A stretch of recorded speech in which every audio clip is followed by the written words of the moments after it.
ಯಾರು ಈಗ ಫ್ರೆಂಡ್ ಸರ್ಕಲಲ್ಲಾಗಲಿ, ನನ್ನ ಫ್ರೆಂಡ್ ಸರ್ಕಲಲ್ಲಿ ಆಗಲಿ, ನಮ್ಮ ಏರಿಯಾದಲ್ಲಿ ಆಗಲಿ, ನಮಗೊಂದು ಬ್ಯಾಡ್ ಇಮೇಜ್ ಏನು ಅಂದರೆ ಆ್ಯಟಿಟ್ಯೂಡ್ ಜಾಸ್ತಿ, ನಿಮಗೆ ಅಗ್ರೆಸಿವ್, ಎಲ್ಲದರಲ್ಲೂ ಯಾರ ಮಾತು ಕೇಳಲ್ಲ, ದುರಂಕಾರ, ಇಷ್ಟೆಲ್ಲ ನೆಗೆಟಿವ್ಸ್ ಇಟ್ಕೊಂಡು ನನಗೆ ಸಪೋರ್ಟ್ ಮಾಡಿರೋದು. ನಾನೇನು ತುಂಬ ಒಳ್ಳೆ ಹುಡುಗನೂ ಅಲ್ಲ. ಈಗ 4 ಜನ ಹೇಳಿ ಇದ್ರು ಒಳ್ಳೆ ಹುಡುಗ ಅವನು ಸಪೋರ್ಟ್ ಮಾಡಿ ಅಂದರೆ ಒಂದು ಅರ್ಥ. ನನಗಿರೋ ಬ್ಯಾಡ್ ಇಮೇಜು ನಮ್ಮ ಏರಿಯಾದಲ್ಲಿ ಯಾರಿಗೂ ಇಲ್ಲ, ಆದರೂ ಸಪೋರ್ಟ್ ಮಾಡಿದ್ದಾರೆ. ಇಲ್ಲ ಇವನೇನೋ ಮಾಡ್ತಾನೆ ತಡೀರಪ್ಪ, ಒಂದು ಅವಕಾಶ ಕೊಟ್ಟು ನೋಡೋಣ ಅಂತ ಸಪೋರ್ಟ್ ಮಾಡಿದ್ದಾರೆ.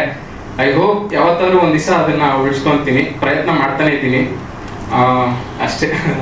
ಅದನ್ನ ಹೇಳ್ತೀನಿ. ಯಾವ ಏರಿಯಾ ನಿಮ್ದು? ಮಾಕ್ಲಿ. ಸೊ ಗೊತ್ತಿಲ್ಲ ಸರ್, ನೋಡೋಣ. I wish.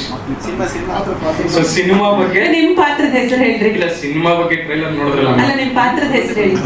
ಡೈರೆಕ್ಟ್ ಅವರೇ ಇಟ್ಕೊಂಡವ್ರೆ, JRM ಅಂತ. ಅವ್ರು ಪ್ರಮೋಟ್ ಆಗಬೇಕು ಅಂತ JRM ಅಂತ ಅವರೇ ಇಟ್ಕೊಂಡಿದ್ದಾರೆ. ಬಟ್ ನಾನು ಅದೇ ಹೇಳ್ತೀನಿ, ಡೈರೆಕ್ಟರ್ ಸರ್ ಅಷ್ಟೇ, ನಿಮಗೆ ಗೊತ್ತು ಕನ್ನಡದಲ್ಲಿ one of the YouTube contents ಅಲ್ಲೇ ಹೈಯೆಸ್ಟ್ ವ್ಯೂಸ್ ಇರುವಂತ ಡೈರೆಕ್ಟ್ರು. ಒಳ್ಳೆ ದುಡ್ಡು ದುಡಿತಾ ಇದ್ರು, ಆದ್ರೂ ಸಿನಿಮಾ ಮೇಲೆ